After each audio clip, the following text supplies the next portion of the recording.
భూమి గుండ్రంగా ఉంటుంది. చంద్రబాబు నాయుడుకి చెప్తా ఉన్నాం, చంద్రబాబు నాయుడు కొడుకు లోకేష్ కూడా చెప్తా ఉన్నాం. ఎల్లకాలం మీరే ముఖ్యమంత్రులుగా ఉంటామని చెప్పేసి కళ్ళగంటున్నారేమో. ప్రజలు ఈ పాటికే సంవత్సర కాలంలోనే ఈ ప్రభుత్వం మీద అసహ్యాన్ని, ఈ ప్రభుత్వం అంటే మాకు వద్దు అనే పరిస్థితి తీసుకొచ్చేశారు. ఈ పరిస్థితుల్లో మా గొంతు నొక్కాలనో వైఎస్ఆర్ కాంగ్రెస్ పార్టీ నాయకుల మీద మీ దాడులు చేయాలని చెప్పి చూస్తే ఎట్టి పరిస్థితుల్లో ఉపేక్షించేది లేదు లోకేష్ అని చెప్తా ఉన్నా. నీ పిల్ల చేష్టలు మానుకో, నీ క్షణికానందం మానుకో, నీ రాక్షసానందం మానుకో. జైల్లో పెట్టేసి రాక్షసానందం పొందాలా, జోగి రమేష్ ఇల్లు తగలబెట్టి రాక్షసానందం పొందాలా, అంబటి రాంబాబు ఇల్లు తగలబెట్టేసి రాక్షసానందం పొందాలా అని చెప్పేసి నీ రాక్షసానందం మానుకో.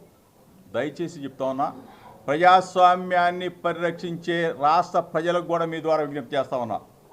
మీరందరూ కూడా దయచేసి ముక్త కంఠంతో ఈ దాడులను ఖండించమని చెప్పి అడుగుతా ఉన్నాం.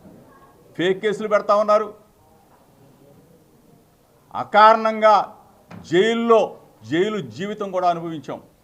ఫేక్ కేసులతో మీ ఆనందం తీరక మా మీద దాడులు చేస్తే ఎట్టి పరిస్థితుల్లో కూడా రాష్ట్ర ప్రజలు క్షమించరు.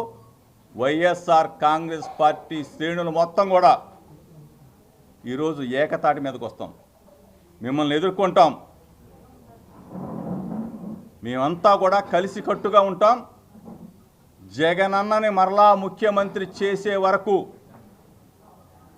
మా పోరాటం ప్రజల పక్షాన ఉంటాం, ప్రజలతో మమేకమవుతాం.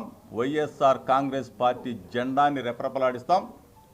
మీడియా మిత్రులు చూశారు, రాష్ట్ర ప్రజలు చూశారు ఏ విధంగా ప్రజాస్వామ్యాన్ని కూని చేస్తూ ఉన్నారు, ఏ విధంగా మా ఇళ్లని తగలబెడతా ఉన్నారు.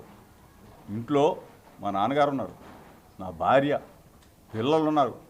నేను ఇక్కడికి రేపు తమ్మళ్ళపల్లిలో కోర్టు వాయిదా ఉంది, దానికోసం వచ్చి ఇప్పుడు చెవిరెడ్డి అన్న కలిసిన తర్వాత, ఇప్పుడు అన్నింటి దగ్గర ఉన్న తర్వాత అంతా కూడా లైవ్ చూసా.